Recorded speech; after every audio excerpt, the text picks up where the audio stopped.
আসসালামু আলাইকুম।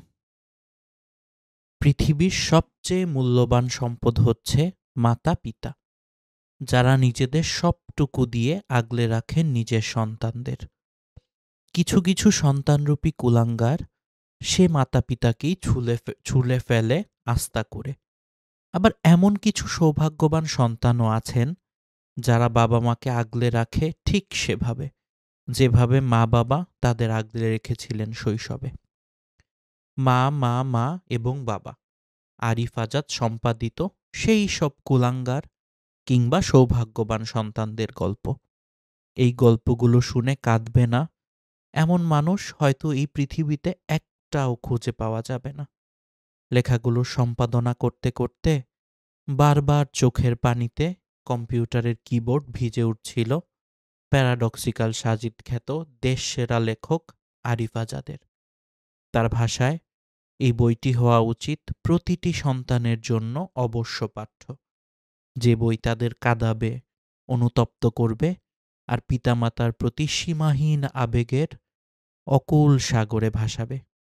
শুরু করছি আরিফ আজাদের মা, মা, মা এবং বাবা সংকলনটি থেকে আজকের প্রথম গল্প, মায়ের চিঠি। প্রিয় খোকা, বেশ কিছুদিন ধরে তোমার কথা খুব মনে পড়ছে। ঘুরে ফিরে কেবল পুরনো দিনের স্মৃতিগুলিই চোখের সামনে ভেসে উঠছে বারবার। তখন সময়টা ছিল বিয়ের প্রায় বছর দেড়েক পর। একজন নারী তার জীবনে সবচেয়ে প্রিয় যে সংবাদ পেতে পারে, সেই সংবাদ আমিও পেয়েছিলাম। তুমি জানো কি ছিল সেই সংবাদ, যা আমাকে জীবনে পরম আনন্দে ভাসিয়েছিল? সেটা ছিল তোমার অস্তিত্বের সংবাদ। আমাকে বলা হয়েছিল, আমার গর্ভে তুমি এসেছ। বাবা আমার, আমি তোমাকে কোনোভাবেই সেই মুহূর্তের কথা বলে বোঝাতে পারবো না। আমার গর্ভে তোমার অস্তিত্বের সংবাদ যে আমাকে কী রকম আনন্দের প্লাবনে ভাসিয়েছে, সেটা তুমি কোনো দিনও বুঝবে না। তারপর অনেকগুলো সপ্তাহ কেটে গেল। আমার শরীরে আস্তে আস্তে পরিবর্তন আসতে লাগলো। শরীরের এই পরিবর্তনের সাথে সাথে আমি ভয়ও পাচ্ছিলাম, কারণ আমি যাই খেতাম তাই বমি হয়ে যেত। প্রচণ্ড দুর্বলতা এসে আমার শরীরে ভর করতে লাগলো। তুমি বড় হওয়ার সাথে সাথে আমার শরীরও দিন দিন বড় হতে লাগলো। আল্লাহর নামে শপথ করে বলছি, তুমি গর্ভে আসার পর আমার শারীরিক দুর্বলতা, অসহনীয় ব্যথা, খেতে বা ঘুমাতে না পারা সত্ত্বেও যতই দিন গড়াচ্ছিল, তোমার প্রতি আমার ভালোবাসা ততই বেড়ে চলেছিল। আমার ধ্যান, জ্ঞান, স্বপ্নে সবখানে শুধু তুমি আর তুমি। এভাবে দিনগুলো সপ্তাহ আর সপ্তাহগুলো মাসে পরিণত হতে লাগলো। সময়ের সাথে পাল্লা দিয়ে আমিও যেন ভারী হয়ে গেলাম।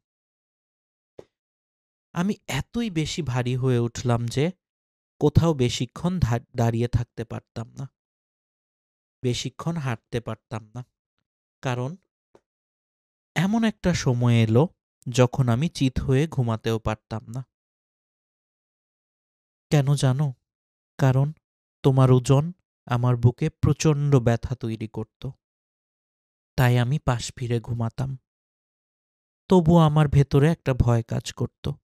ভাবতাম, পাশ ফিরে ঘুমাতে গিয়ে আবার তোমার গায়ে কোনো আঘাত লাগে কিনা, তোমার কোনো ক্ষতি হয়ে যায় কিনা। সারাক্ষণ এই ভয় আমার ভেতরে কাজ করত।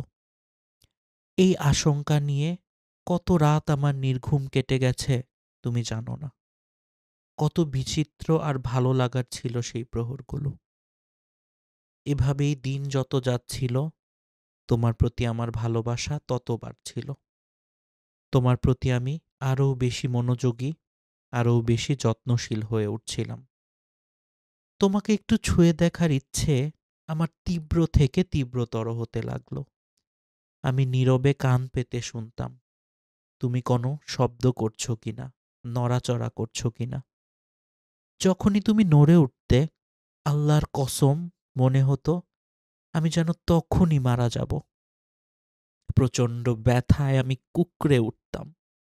আমি যেন নিজের ভেতর নিজেই গুটিয়ে যেতাম। বিশ্বাস করো, মুখের ভেতর কাপড় গুজে সেই ব্যথা আমি কত শতবার নিজের ভেতরে চাপা দিয়ে দিয়েছি। কাউকে জানতেও দেইনি। কেন জানো? শুধু তোমার জন্য। এরপর এরপর একদিন সেই সময়টা এলো, সেই মাহেন্দ্রক্ষণ, যেদিন আমি এমন এক ব্যথা অনুভব করলাম যা আমি এর আগে কখনো অনুভব করিনি। এমন এক ব্যথা যার কারণে আমার মনে হচ্ছিল আমি বুঝি মারাই যাব। ব্যথার পর ব্যথা, চাপের পর চাপ, সেকেন্ডের পর সেকেন্ড, মিনিটের পর মিনিট। আল্লাহর কসম, সেই সময়টাতে আমার সারা জীবনের মতো দীর্ঘ মনে হচ্ছিল সময়টা। সেই মৃত্যুসম যন্ত্রণার মধ্যে দিয়ে যখন যাচ্ছিলাম, বিশ্বাস করো, তখনও একটি বারের জন্য আমি তোমাকে অভিশাপ দেইনি। এক মুহূর্তের জন্যও আমি তোমাকে দোষারোপ করিনি। বরং সে সময়েও আমি এক অন্য রকম আশা আকাঙ্ক্ষা নিয়ে তোমার জন্য অপেক্ষা করছিলাম। তোমাকে একটু ছুঁয়ে দেখার ইচ্ছের কাছে জগতের সকল যন্ত্রণা, সকল ব্যথা যেন পরাজিত হয়ে গেল। অপরিসীম ভালোবাসা, আদর আর মায়া ভর্তি এক হৃদয় নিয়ে আমি তোমার জন্য প্রহর গুনতে থাকলাম। অতঃপর তুমি পৃথিবীতে এলে। শপথ সেই সত্তার, যার হাতে আমার প্রাণ। তোমার চেহারা দেখা মাত্রই সকল যন্ত্রণা, সকল দুঃখ ব্যথা যেন নিমিষেই মিলিয়ে গেল। এতক্ষণ যে ব্যথা আমার কাছে মৃত্যুসম মনে হচ্ছিল, সেটা যেন কর্পূরের মতো কোথায় উবে গেল, এবং আমার দু চোখে ব্যথা আর যন্ত্রণার যে অশ্রু ছিল, মুহূর্তেই সেটা আনন্দের অশ্রুতে পরিণত হলো। যখন আমি তোমাকে ধরলাম এবং বুকের কাছে টেনে নিলাম, আমি হাসলাম আর বললাম, সুবহানা রাব্বিয়াল আলা। আল্লাহ আমাদের এক মহা আশীর্বাদ দান করেছেন, এক মহা নিয়ামত দান করেছেন, প্রিয় সন্তান। এরপর সেই নির্ঘুম রাতগুলোর গল্প কি তুমি শুনবে না? তুমি জানো কেন সেই রাতগুলো আমার নির্ঘুম কেটেছিল? কেন নির্ঘুম কেটেছিল সেই রাতগুলো? তোমার জন্য। কারণ আমি সহ্য করতে পারতাম না তোমার এতটুকু কান্নাও। তোমাকে কোলে নিয়ে হাঁটতে হাঁটতে কত রজনী আমি কাটিয়ে দিয়েছি, সে হিসেব আর নাইবা দিলাম তোমায়। দিনের বেলায় তোমার দেখাশোনা করে আমি এত ক্লান্ত হয়ে পড়তাম, আমি এতই ভেঙে পড়তাম যে মন না চাইতেই শরীরটা বিছানায় এলিয়ে দিতাম। কিন্তু যখনই তুমি আমার পাশ থেকে শব্দ করে উঠতে, আমি হুড়মুড় করে উঠে যেতাম। আমি দিকবিদিক শূন্য নয়নে তোমাকে খুঁজে নিতাম। আস্তে আস্তে তুমি বড় হতে লাগলে। যখন তুমি হামাগুড়ি দিতে, আমি সেই দৃশ্য দেখে হেসে কুটি কুটি হতাম। যখন তুমি আমার আঙ্গুল ধরে হাঁটতে শিখছিলে, তখন আমি মনের ভিতর কি যে এক পুলক অনুভব করতাম তা তুমি বুঝবে না। এবং তারপর এমন একটা দিন এলো যা আমার জন্য সত্যিই কঠিন ছিল। এটা ছিল সেই দিন যেদিন তোমাকে প্রথম স্কুলে দিয়ে আসলাম। তোমাকে যখন স্কুলে রেখে আসছিলাম, তখন তুমি হাউমাউ করে কাঁদছিলে। এই প্রথম আমার চোখের আড়াল হলে তুমি। বিশ্বাস করো, তোমার সাথে সাথে আমিও সেদিন কেঁদেছিলাম। তবুও সেই কান্নাকে আমি বাস্তবতার উপর প্রাধান্য দিইনি। আমি জানতাম এখানে তোমাকে পড়তেই হবে, কষ্ট হলেও থাকতেই হবে, এবং এটাই তোমার জন্য উত্তম। তোমার কল্যাণের কথা ভেবে আমি সেদিন আমার আবেগকে নিয়ন্ত্রণ করেছিলাম। এরপর বছরগুলো দ্রুতই কেটে গেল এবং তুমি সেই স্কুলে বড় হয়ে উঠলে। পড়াশোনা শেষে তুমি স্বনির্ভর হলে, নিজের ভালো মন্দ বুঝতে শিখলে, নিজেই সিদ্ধান্ত নিতে শিখে গেলে। এরপর এরপর তোমার জীবনে এমন একদিন এলো যেদিন আমি তোমার জন্য অত্যন্ত আনন্দিত ছিলাম, আবার একই সাথে আমার প্রচণ্ড দুঃখ বোধও হচ্ছিল। যখন তুমি বিয়ে করার মতো কাউকে খুঁজে পেলে, তোমার খুশি দেখে আমার কি যে আনন্দ হচ্ছিল তা লিখে বোঝাতে পারবো না। কিন্তু বাবা, একই সাথে আমার অনেক খারাপ লাগছিল সেদিন, এই ভেবে অল্প যে কয়েকটা জিনিস এতদিন আমি তোমার জন্য করতে ভালোবাসতাম, এখন থেকে সেগুলো অন্য কেউ তোমার জন্য করে দেবে। তবুও তোমাকে খুশি থাকতে দেখলে জগতে আমি সবচেয়ে বেশি খুশি হই। তোমার আনন্দ, তোমার ভালো লাগা আমাকে অন্যরকম শিহরণ দেয়। আমি তোমার মা, তোমাকে আমি 10টা মাস গর্ভে ধারণ করেছি। এক মৃত্যুসম ব্যথা যন্ত্রণা আর কষ্ট নিয়ে আমি তোমাকে দুনিয়ার আলো দেখিয়েছি। বুকের দুধ খাইয়ে তোমাকে বড় করেছি। সমস্ত বিপদের সময় তোমাকে বুকে আগলে রেখেছি, পরম যত্নে, পরম মমতায়। কিন্তু বাবা, যখন তোমার কাছে নতুন কেউ এলো, যখন তুমি সঙ্গী হিসেবে নতুন কাউকে পেয়ে গেলে, আমি তোমার কাছে কেমন যেন অবহেলার বস্তু হয়ে গেলাম। ছোটবেলায় খেলতে গিয়ে ব্যথা পেয়ে কাঁদতে কাঁদতে যখন তুমি আমার কাছে আসতে, আমি আমার আঁচল দিয়ে তোমার চোখের জল মুছে দিতাম। বুকে জড়িয়ে ধরে ব্যথার জায়গায় মালিশ করে দিতাম। আর যখন তুমি বড় হয়ে উঠলে, তোমার ব্যথার কথা তুমি আর আমাকে শোনাও না। কান্না ভেজা চোখে আমার কাছে ছুটে আসো না। আমাকে জড়িয়ে ধরে আমার আঁচলে মুখ লুকাও না। তোমার আনন্দের খবরগুলোও আমি আর জানতে পারি না। বাবা, ভেবো না আমি আজ অভিযোগের ঝুলি নিয়ে বসেছি। ওয়াল্লাহি, তোমার প্রতি আমার কোনো অভিযোগ নেই। আমি তোমার মা। পৃথিবীর কোনো মাই তার সন্তানের প্রতি অভিযোগ জমা রাখতে পারে না। আমিও পারিনি। শুধু চাই তুমি ভালো থাকো, অনেক ভালো থাকো। শুভকামনা তোমার জন্য।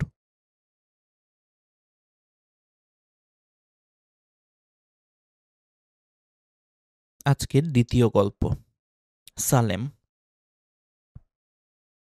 আমার স্ত্রী যখন আমাদের প্রথম সন্তানের জন্ম দেয়, আমার বয়স তখন 30-এর কাছাকাছি। সেই রাতটির কথা আজও মনে আছে আমার। প্রতিদিনের মতো ওই রাতটিও আমি আমার বন্ধুদের সাথে বাইরে কাটিয়েছি। এমনিতেই আমার সময়গুলো কাটত গল্পে, আড্ডায় এবং লোকজনকে পরিহাস করে। মানুষকে হাসাতে পারার এক অদ্ভুত ক্ষমতা ছিল আমার। অন্যদের নিয়ে আমি নিয়মিত উপহাস করতাম, ঠাট্টা মশকরা করতাম। আমার বন্ধুরা এসব দেখে শুধুই হাসত। মানুষকে নকল করার এক অসাধারণ ক্ষমতা ছিল আমার। যে কারো সুর নকল করে তাকে উত্ত্যক্ত করতে পারতাম আমি। আমার এই ঠাট্টা মশকরা থেকে আশপাশের কেউই যেন রেহাই পাচ্ছিল না, এমনকি আমার বন্ধুরাও না। এক পর্যায়ে আমার ঠাট্টা থেকে বাঁচার জন্য তাদের কেউ কেউ তখন আমাকে এড়িয়ে চলা শুরু করে। আমার স্পষ্ট মনে আছে সেই বিভীষিকাময় রাতটির কথা। মার্কেটের রাস্তার পাশে বসে ভিক্ষা করতে থাকা এক বৃদ্ধের সাথে করা সেই ঠাট্টার কথা। সেটা ছিল খুব শোচনীয় রকমের বাড়াবাড়ি। অন্ধ ভিক্ষুকটা যখন অন্ধকার রাস্তা ধরে আসছিল, আমি তখন মজা করে তার সামনে আমার পা বসিয়ে দিয়েছিলাম। আমার পায়ের সাথে লেগে ভিক্ষুকটি ধপাস করে মাটিতে পড়ে গেল এবং চারদিকে মাথা ঘুরিয়ে বোঝার চেষ্টা করছিল কে তাকে ল্যাং মেরে মাটিতে ফেলে দিয়েছে, কিন্তু সে কিছুই বুঝতে পারল না। আমি সেদিনও বাড়িতে ফিরলাম। সচরাচর যেরকম দেরি করে বাড়ি ফিরি ঠিক সেরকম। দেখলাম আমার স্ত্রী আমার জন্য তখনও অপেক্ষা করছিল। তার অবস্থা ছিল ভয়াবহ রকমের খারাপ। সে কাঁপা কাঁপা গলায় জানতে চাইল, রাশেদ, এতক্ষণ কোথায় ছিলে তুমি? কোথায় আর থাকব? মঙ্গল গ্রহে তো আর ছিলাম না, বন্ধুদের সাথেই ছিলাম। আমি ব্যঙ্গাত্মকভাবেই উত্তর দিলাম। তাকে খুব বিমর্ষ লাগছিল। চেহারা শুকিয়ে যেন কাঠ হয়ে আছে। সে কান্না জড়িত গলায় বলল, রাশেদ, আমি খুবই ক্লান্ত, আমার খুব কষ্ট হচ্ছে। আমার মনে হয় একটু পরে আমাদের সন্তান পৃথিবীতে আসতে যাচ্ছে। কথাগুলো বলতেই এক ফোঁটা অশ্রু তার চোখ বেয়ে বুকে গড়িয়ে পড়ল। তার এরকম খারাপ অবস্থা দেখে আমার মনটা খারাপ হয়ে গেল। আমি বুঝতে পারলাম আমি তাকে অবহেলা করছি। আমার উচিত ছিল তার যত্ন নেওয়া। অন্তত সে যতদিন এই কঠিন মুহূর্তের মধ্য দিয়ে যাচ্ছে ততদিন। এই দিনগুলো বাইরে নষ্ট করা আমার একদমই ঠিক হয়নি। তাকে আমি দ্রুত হাসপাতালে নিয়ে গেলাম। নিয়ে আসার সাথে সাথে কর্মরত কিছু নার্স এসে তাকে অপারেশন থিয়েটারে নিয়ে গেল। যাওয়ার সময় আমি তার প্রচণ্ড রকম চিৎকার শুনতে পেলাম। ইতপূর্বে এরকম অবস্থায় তাকে কখনোই দেখিনি আমি। আমি বুঝতে পারছি তার খুব বেশি কষ্ট হচ্ছে। আজকে আমাদের প্রথম সন্তান পৃথিবীর আলো দেখবে। আমি ভীষণ উদ্বিগ্নতা নিয়ে আমাদের অনাগত সন্তানের জন্য অপেক্ষা করতে লাগলাম। কিন্তু আমার স্ত্রীর ডেলিভারি কেসটা খুব সহজ ছিল না। অপেক্ষা করতে করতে একটা সময় আমি ক্লান্ত হয়ে পড়ি। আমার শরীর যেন ভেঙে আসে। হাসপাতালের বারান্দায় অপেক্ষার প্রহর গোনা আমার পক্ষে আর কোনোভাবেই সম্ভব হচ্ছিল না। যেসব নার্স আমার স্ত্রীর সেবায় নিয়োজিত, তাদের একজনকে আমার ফোন নাম্বার দিয়ে আমি বাসায় চলে আসলাম। বলে এলাম আমার সন্তানের সুসংবাদ যেন আমাকে সাথে সাথে জানানো হয়। ঘণ্টাখানেকের মধ্যেই আমি আমার সন্তান সালেমের জন্মের সুসংবাদ পাই। তারা ফোন করে আমাকে আমার পুত্র সন্তানের জন্য অভিবাদন জানালো। আমি তাড়াতাড়ি করে হাসপাতালে চলে এলাম। হাসপাতাল কর্তৃপক্ষ আমাকে দেখা মাত্র বলল, আপনার স্ত্রীর ডেলিভারি কেসে যিনি দায়িত্বরত ছিলেন, আগে তার সাথে দেখা করে আসুন। কিন্তু আমার আর একটা মুহূর্ত দেরি করতে ইচ্ছে হচ্ছিল না। তাই ডাক্তারের কথা একরকম অবজ্ঞা করেই বললাম, what the hell is it? আমি এক্ষুনি আমার ছেলেকে দেখতে চাই। তারা শান্ত গলায় বলল, দেখুন, অধৈর্য হবেন না। আপনি অবশ্যই আপনার সন্তানকে দেখতে পাবেন। তবে তার আগে ডাক্তারের সাথে একটু কথা বলুন। লোকগুলোকে আরও কিছু অশ্রাব্য কথা শোনাতে ইচ্ছে হলো, কিন্তু কি মনে করে যেন সব কিছুর ভেতরে চাপা দিয়ে ডাক্তারের চেম্বারের উদ্দেশ্যে হাঁটা ধরলাম। ডাক্তারের চেম্বারে এসে বসতেই তিনি আমাকে বললেন, আপনার স্ত্রীর ডেলিভারি কেসটা ছিল অত্যন্ত জটিল। এরকম কেস আমরা আমাদের মেডিকেল ক্যারিয়ারে খুব একটা দেখিনি। আল্লাহর কাছে শুকরিয়া করুন এজন্য, তিনি সব কিছু ভালোভাবে শেষ করিয়েছেন। কিন্তু একটা সমস্যা আছে। ডাক্তারের কিন্তু শব্দে আমার বুকের ভেতর ধপ করে উঠল। মনে হলো কেউ যেন ভেতর থেকে জোরে ধাক্কা দিয়েছে। আমি দ্রুত বললাম, কি সমস্যা, আমাকে খুলে বলুন। তিনি বললেন, আপনার সন্তানের চোখে সমস্যা আছে। সম্ভবত সে কখনোই চোখে দেখবে না। আমার মাথায় যেন আকাশ ভেঙে পড়ল। আমি একজন অন্ধ সন্তানের বাবা। এটা যেন কোনোভাবেই আমি মেনে নিতে পারছিলাম না। কোনো রকমে কান্না চেপে মাথা নিচু করে ডাক্তারের চেম্বার থেকে বেরিয়ে এলাম। হঠাৎ আমার গতরাতে সেই অন্ধ ভিক্ষুকটার কথা মনে পড়ল, যাকে আমি রাস্তায় ল্যাং মেরে ফেলে দিয়েছিলাম মজা করার জন্য। সুবহান আল্লাহ, আপনি সত্যি তাই ফেরত পাবেন যা আপনি অন্যদের সাথে করবেন। অন্ধ সন্তানের বাবা আমি। আমার প্রথম সন্তানটাই অন্ধ হয়ে জন্মালো। হায়! হঠাৎ আমার স্ত্রী আর সদ্যজাত অন্ধ সন্তানটির কথা মনে পড়ল। ডাক্তারকে তার দয়ার জন্য ধন্যবাদ জানিয়ে আমি আমার স্ত্রী আর সন্তানকে দেখার জন্য তাদের নিকটে চলে এলাম। আমার স্ত্রীকে দেখে মোটেই বিষণ্ণ মনে হলো না। সে যেন সব কিছুকে খুব সহজভাবে নিয়েছে। তার এই নির্ভাবনা আমাকে বেশ অবাক করল। এমনিতে আমার স্ত্রী খুবই আল্লাহ ভীরু। আমার কার্যকলাপ সে খুব অপছন্দ করত। মানুষের সাথে ঠাট্টা মশকরা না করতে আমাকে কতবার যে সে অনুরোধ করেছে তারই অত্যা নেই। বহুবার সে আমাকে আল্লাহর অসন্তুষ্টির ব্যাপারে সতর্ক করেছে, কিন্তু কে শোনে কার কথা? আমি তার কথায় কোনো দিনও কর্ণপাত করিনি। আমি সমান তালে মানুষকে নিয়ে হাসি তামাশা ঠাট্টা মশকরা করে গেছি। পুত্র সালেম সহ আমরা হাসপাতাল থেকে বাসায় চলে এলাম। বাস্তবে আমি সালেমের প্রতি খুব উদাসীন ছিলাম। অন্ধ হয়ে জন্মানোতে মন থেকে আমি তাকে কোনোভাবেই আমার ছেলে হিসেবে মেনে নিতে পারিনি। মনে হতো সে আমাদের কেউ না। সালেম যখন জোরে জোরে কাঁদত, তখন আমি ঘুমানোর জন্য অন্য রুমে চলে যেতাম। তার প্রতি আমার অনীহা ছিল প্রচণ্ড রকম। তাকে আদর করা, ভালোবাসার কথা কক্ষনো আমার মনে আসতো না। কিন্তু আমার স্ত্রী ছিল ব্যতিক্রম। মায়েরা সম্ভবত অন্য ধাতুতে গড়া। সন্তান যেমনই হোক, তার জন্য তাদের হৃদয়ে যেন এক অসীম ভালোবাসার খনি মজুদ থাকে। সালেমকে আমার স্ত্রী খুব ভালোবাসত, তার যত্ন করত। আমার যে ভালোবাসা থেকে সালেম বঞ্চিত ছিল, আমার স্ত্রী সেটা পুষিয়ে দেওয়ার যেন আপ্রাণ চেষ্টা করত।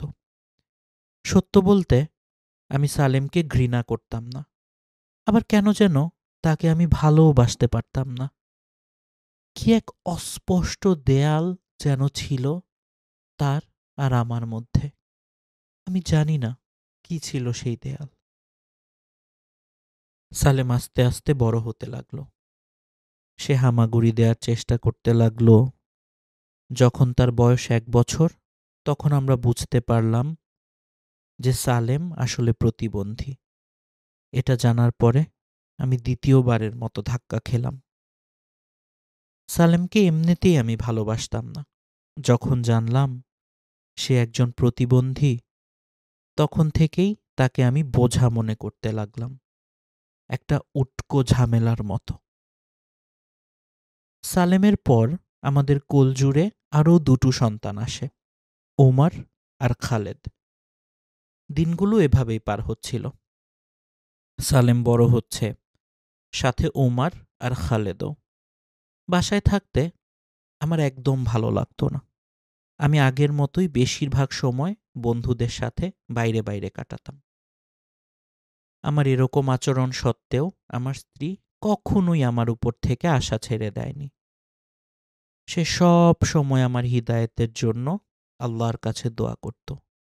আমার এহেন আচরণে সে কখনো রাগ করত না, কিন্তু সে মনে মনে খুব কষ্ট পেত যখন সে দেখত আমি পুত্র সালেমকে অবহেলা করে অন্য দুজনকে ঠিকই আদর করছি।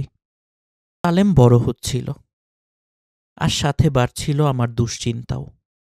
এই প্রতিবন্ধীটাকে নিয়ে আমি কি করব?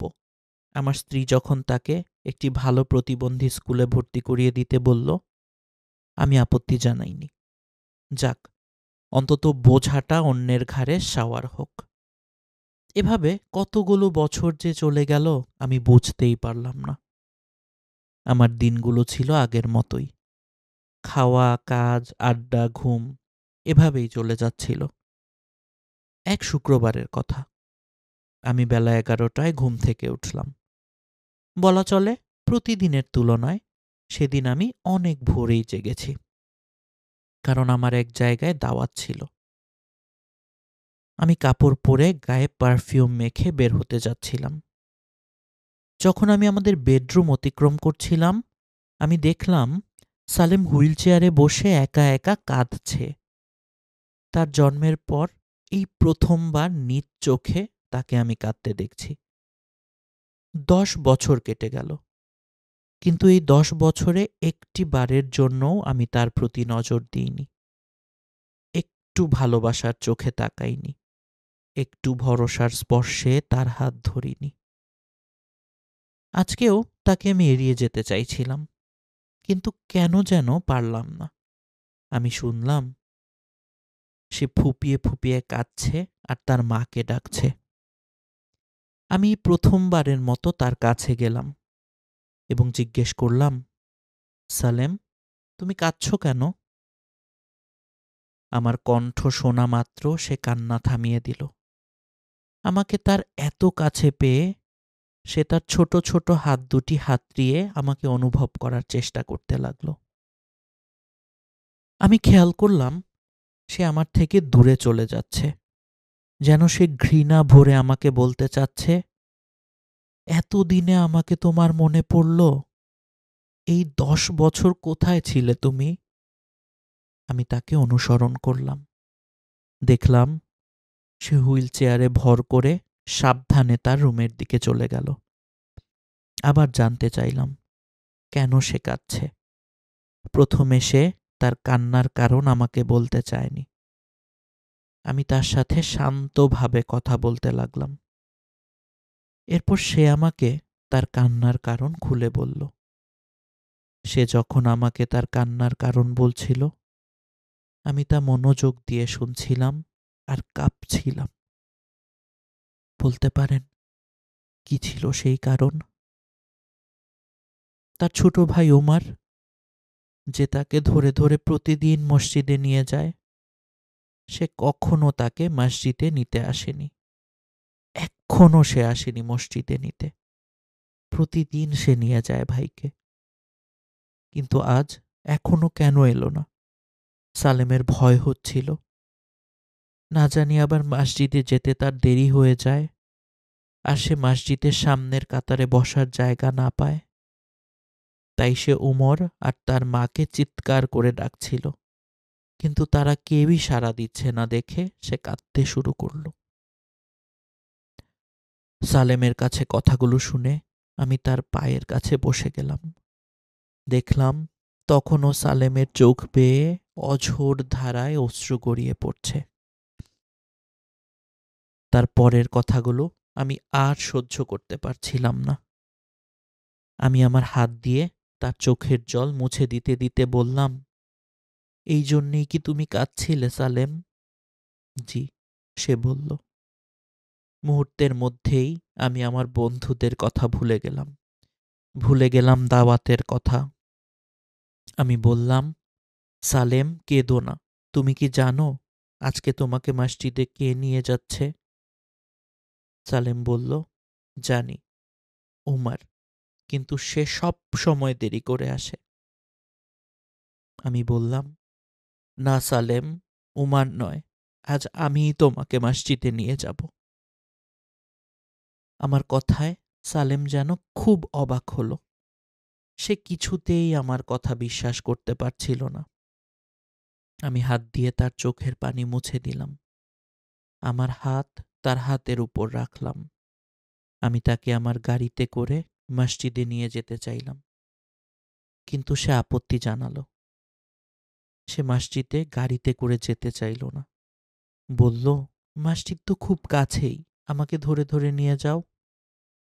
শেষ কবে যে আমি মসজিদে ঢুকেছিলাম আমার মনে নেই, কিন্তু এত বছর পরে, এত বছর ধরে যখন যত রকমের যত পাপ আমি করেছি, তার জন্যে এই প্রথম আমার মনের ভেতর একটা চাপা ভয় এবং অনুতাপ অনুভব করলাম।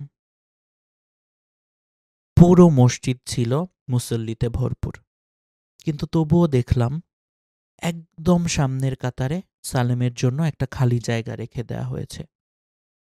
বুঝতে পারলাম মসজিদে সালেম মুসল্লি হিসেবে খুব পরিচিত। আমরা একসাথে জুমুয়ার খুতবা শুনলাম। সালেম আমার পরে পরে রুকু সিজদায় যাচ্ছিল, কিন্তু আমার মনে হচ্ছিল আমি তার পরে পরে রুকু সিজদা করছি। সালাতের পর সে আমাকে একটি কোরআন এনে দিতে বলল। তার কথা শুনে আমি অবাক হলাম। সে তো অন্ধ, সে কি করে কোরআন তেলাওয়াত করবে? আমি তার অনুরোধ প্রত্যাখ্যাত করতে চাইলাম, কিন্তু তার অনুভূতিতে আঘাত লাগতে পারে সেরকম কিছু করা তখন আমার পক্ষে সম্ভবও ছিল না। আমি তাকে একটি কোরআন এনে দিলাম। সে আমাকে বলল কোরআন থেকে সূরা কাহাফ বের করে দিতে। আমি কোরআনের পৃষ্ঠা উল্টাতে লাগলাম আর সূচিপত্র দেখে সূরা কাহাফ খুঁজতে লাগলাম। সে আমার হাত থেকে কোরআনটি নিয়ে নিল, সেটি মুখের সামনে ধরল আর সূরা কাহাফ তিলাওয়াত করতে লাগল।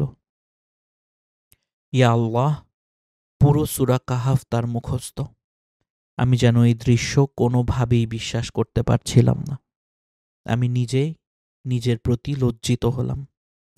এই অন্ধ সন্তানের কাছে আমি কতই না তুচ্ছ। আমিও একটি কোরআন হাতে নিলাম।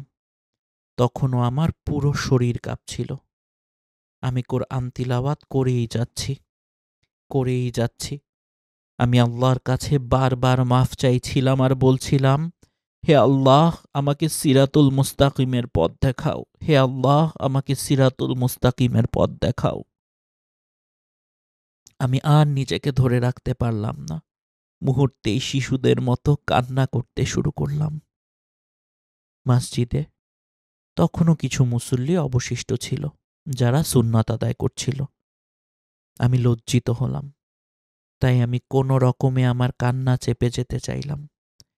আমার চাপা কান্না দীর্ঘায়িত হলো আর শরীর খুব কাঁপছিল। আমি তখন খেয়াল করলাম একটি ছোট্ট হাত আমার মুখমণ্ডল স্পর্শ করছে আর আমার চোখের জল মুছে দিচ্ছে। এটা ছিল আমার পুত্র সালেম, আমার অন্ধ পুত্র সালেম। আমি তাকে বুকে জড়িয়ে ধরলাম। বললাম, সালেম, তুমি অন্ধ নও। তুমি অন্ধ হতেই পারো না। অন্ধ তো আমি, চোখ থাকা সত্ত্বেও, যে তার হীরের টুকরো ছেলেকে চিনতে পারেনি। আমরা বাপ বেটা বাড়ি ফিরে এলাম। ততক্ষণে আমার স্ত্রী সালেমের জন্য উদ্বিগ্ন হয়ে পড়েছিল, কিন্তু তার উদ্বিগ্নতা আনন্দাশ্রুতে পরিণত হলো যখন সে জানতে পারল সালেমের সাথে আমিও আজকে জুমুয়া আদায় করেছি। সেদিন থেকে আমি আর এক ওয়াক্ত সালাতও ছাড়িনি।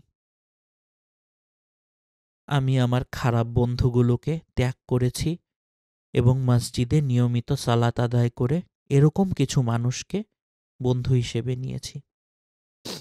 তাদের সাথে মিশতে মিশতে আমি ঈমানের স্বাদ অনুভব করতে লাগলাম। তাদের কাছ থেকে আমি এমন কিছু শিখছিলাম যা আমাকে মৃত্যু পরবর্তী জীবন নিয়ে ভাবাতে লাগলো। আমি কোনো ধর্মীয় বক্তৃতা মিস করতাম না। প্রায়ই আমি কোরআন তিলাওয়াত করে ফেলতাম। অনেক সময় সেটা 1 মাসের মধ্যেই পুরো কোরআন তেলাওয়াত করে আমি খতম করে ফেলতাম। আমি সব সময় আল্লাহর স্মরণে থাকতাম। ভাবতাম তিনি অবশ্যই আমার পূর্বের পাপসমূহ ক্ষমা করে দেবেন। আমি আমার পরিবারের দিকে মন দিলাম। আমার স্ত্রীর চোখে মুখে সব সময় যে ভয়ের রেখা দেখা দিত, সেটি আর নেই। এক টুকরো হাসি আমার ছেলে সালেমের মুখে লেগেই থাকত। যে কেউ তার এই হাসি দেখত, তারা বুঝতে পারত সে সম্ভবত দুনিয়ার সব কিছু অর্জন করে ফেলেছে। আল্লাহর এই বিশেষ রাহমতের জন্য আমি তার শুকরিয়া আদায় করতাম। একদিন আমার ঈমানি বন্ধুরা মানুষকে ঈমানের দাওয়াত দেওয়ার জন্য কিছু দূরে যাওয়ার নিয়াত করল। আমি যাব কি যাব না এটা নিয়ে দ্বিধায় ভুগছিলাম। আমি ইস্তেখারা করছিলাম আর আমার স্ত্রীর সাথে এই বিষয়ে পরামর্শ করছিলাম। আমি ভেবেছিলাম সে আমাকে যেতে নিষেধ করবে, কিন্তু হলো তার উল্টোটি। এটা শুনে সে খুবই খুশি হলো এবং আমাকে যেতে বেশ উৎসাহ দিল, কারণ সে ইতিপূর্বে কখনো কোথাও যাওয়ার আগে আমাকে তার সাথে পরামর্শ করতে দেখেনি। আমি সালেমের কাছে গেলাম এবং বললাম, আমাকে কিছুদিনের জন্য দাওয়াতি কাজে বেরোতে হবে। সে অশ্রু সজল চোখে আমার দিকে তার 2 বাহু প্রসারিত করে দিল। আমি তাকে বুকে জড়িয়ে নিলাম, তার কপালে গালে চুমু খেলাম। স্ত্রী, খালেদ, উমর আর সালেমের কাছ থেকে বিদায় নিয়ে আমি বেরিয়ে পড়লাম দাওয়াতি কাজে। প্রায় 3.5 মাসের মতো আমি বাইরে ছিলাম। সেই সময়টাও যখনই সুযোগ পেতাম ফোনে আমার স্ত্রী আর সন্তানদের সাথে কথা বলতাম। আমি তাদের অনেক মিস করতাম, বিশেষ করে সালেমকে। আমি তার কণ্ঠ শোনার জন্য ব্যাকুল ছিলাম। কিন্তু আমি চলে আসার পর সবার সাথে কথা হলেও তার সাথে আমার কোনো কথা হয়নি। আমি যখনই বাড়িতে ফোন করতাম তখন সে হয় স্কুলে থাকতো, নয়তো মসজিদে। যখনই আমার স্ত্রীকে বলতাম যে সালেমকে আমি কতটা মিস করছি, তখন সে আনন্দে আর গর্বে হাসত। শুধু শেষবার যখন ফোনে তাকে সালেমের ব্যাপারে জিজ্ঞেস করি, সেবার তাকে আগের মতো উৎফুল্ল মনে হয়নি। তার কণ্ঠস্বর কেমন যেন বদলে গেল। আমি বললাম, সালেমকে আমার সালাম দিও। সে শুধু বলল, ইনশাআল্লাহ, এরপর চুপ করে গেল। এর কিছুদিন পর আমি বাড়ি এলাম। দরজায় আওয়াজ করলাম। আমি ভেবেছিলাম সালেমই আমার জন্য দরজা খুলে দেবে, কিন্তু আমাকে অবাক করে দিয়ে খালেদ সেবার দরজা খুলে দিল, যার বয়স ছিল 4 বছরের মতো। খালেদ আমাকে বাবা বাবা বলে ডাকতে শুরু করলো। আমি তাকে কোলে তুলে নিলাম, আদর করলাম। কিন্তু কেন জানি না, যখন থেকে ঘরে ঢুকলাম তখন থেকে আমার মনের ভেতর একটা ভয় কাজ করছিল, এক অদ্ভুত রকমের চাপা ভয়। আমি শয়তানের প্ররোচনা থেকে আল্লাহর কাছে পানাহ চাইলাম। আমার স্ত্রীর কাছে ছুটে গেলাম। তার চেহারা আগের মতো সতেজ নেই। জগতের সকল দুঃখ যেন তার চেহারায় এসে ভর করেছে। আমাকে দেখে সে অপ্রস্তুত হয়ে গেল এবং সে ভালো আছে এরকম অভিনয় করতে লাগলো। আমি তাকে বললাম, কি হয়েছে তোমার? কিছুই না, সে জবাব দিল। আমি আবার জিজ্ঞেস করলাম, সালেম কোথায়? সে কিছুই বলল না, মাথা নিচু করে ফেলল। তার চোখ বেয়ে অশ্রু গড়িয়ে পড়তে লাগলো। হঠাৎ আমি ভয়ে কুঁকড়ে গেলাম।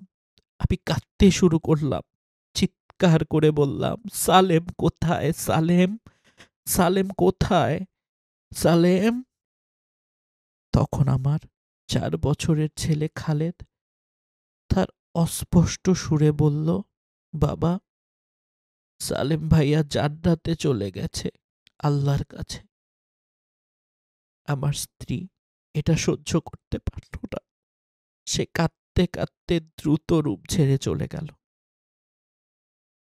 পরে জানতে পারলাম আমি যাওয়ার 2 সপ্তাহ পর সালেম জ্বরে আক্রান্ত হয়।